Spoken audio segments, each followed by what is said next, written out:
ఇప్పుడు మేము ఒక పాట పాడుకుంటూ రావడం మీరందరూ కూడా విని ఉంటారు కదా. యేసుప్రభు పిలిచి చూడడం నూతన జీవం నీకిచ్చుటనే పాట మేము పాడుకుంటూ వచ్చాం. యేసుక్రీస్తు ప్రభుల వారు నీకు నూతనమైనటువంటి జీవాన్ని ఇవ్వాలని ఇష్టపడుతూ ఉన్నాడు.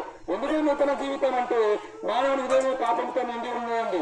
మానవ హృదయంలో నుండి అనేకమైనటువంటి రకాలైన పాపాలు బయలువెళ్ళి మానవుని అపవిత్రపరుస్తూ ఉన్నాయి. కనుక అపవిత్రమైన జీవితంతో మనం దేవుని చూడలేం.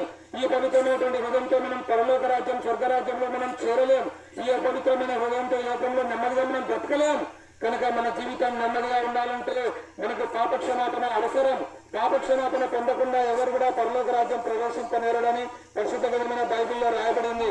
కనుక మనం పరిశుద్ధపరచబడాలంటే మనం పాపం పోవాలంటే పరిశుద్ధమైనటువంటి రక్తం అవసరమండి. అందుకే మన వేదాలు పురాణాలు కూడా ఈ విధంగా ఘోషిస్తూ ఉన్నాయి. సర్వపాప పరిహారో రక్త ప్రోక్షణం అవశ్యమః తద్రక్తం పరమాత్మానేనాం పుణ్యదాన బలియాగం అని సామవేదం పంచస్కందం పాండ్య బ్రాహ్మణంలో రాయబడి ఉన్నదండి. కనుక మన యొక్క పాపాలు పరిహరింపబడాలంటే మన యొక్క పాపాలు పోవాలంటే పరిశుద్ధమైనటువంటి రక్తం చిందించాలా. ఆ రక్తం పరిశుద్ధమైనదే పరమాత్మనదే ఉండాలని అర్థమండి. ఈ లోకంలో పరిశుద్ధులు ఎవరు లేరు, ఈ లోకంలో నీతిమంతులు ఎవరు లేరు. అందుకొరకే సృష్టికర్త అయినటువంటి దేవుడు దేవాది దేవుడు నీ కొరకు నా కొరకు ఈ లోకానికి ఆయన దిగి వచ్చినాడు. ఈ లోకంలో పరిశుద్ధమైనటువంటి జీవితం జీవించినాడు. ఈ లోకంలో 33.5 సంవత్సరాలు పవిత్రంగా జీవించినాడు.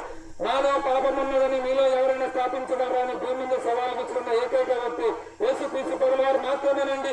ఎవరు ఆ విధంగా చెప్పలేకపోయినారు. ఎందుకంటే అందులో కూడా పాపం ఉంది. కనుక యేసుక్రీస్తు ప్రభుల వారు మనందరి పాపంల కొరకు శిలువనెక్కినాడు. మనము తలతో వేసిన పాపంల కొరకు తలకు ముళ్ళ కిరీటం, చేతులలో మేకలు, కాళ్ళలో శిలలు, ఆయన విపంట చారలుగా దున్నబడింది.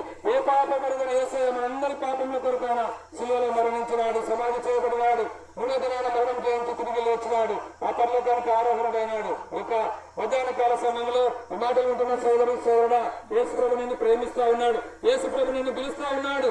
ఆయన చెంతకు వచ్చినట్లయితే నీ పాపం పరిహరింపబడతాయి.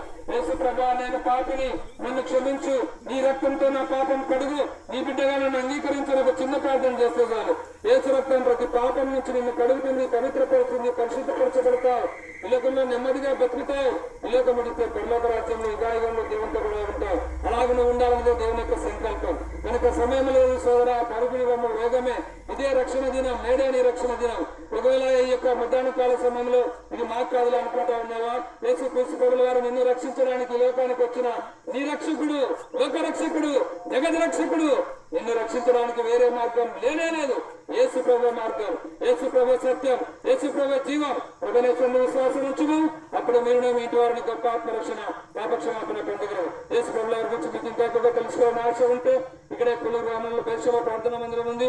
ప్రతి ఆదివారం పరిశుద్ధ ఆరాధన జరుగుతుంది. అక్కడ మీకు వచ్చినట్లయితే దేవుని వాక్యం మీరు వినొచ్చు. మిమ్మల్ని ప్రేమపూర్వకంగా మేము ఆహ్వానిస్తా ఉన్నాం. మీ కొరకు మేము ఇప్పుడు ప్రార్థన చేస్తాం.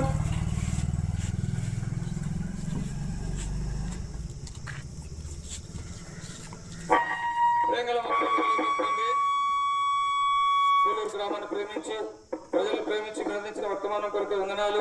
ప్రభావ మీరు మానవుని నానా పరిశుద్ధ పదాన్ని పిలిచినారు.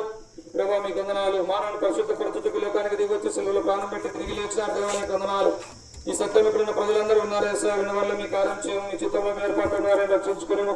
ఏసాయ ముందుకెళ్తున్నా మీ ఆకాంక్షకు అనుగ్రహించి నడిపించి మహిం పొందమని యేసు ప్రభు నామమున ప్రార్థిస్తున్నాం మా తండ్రి.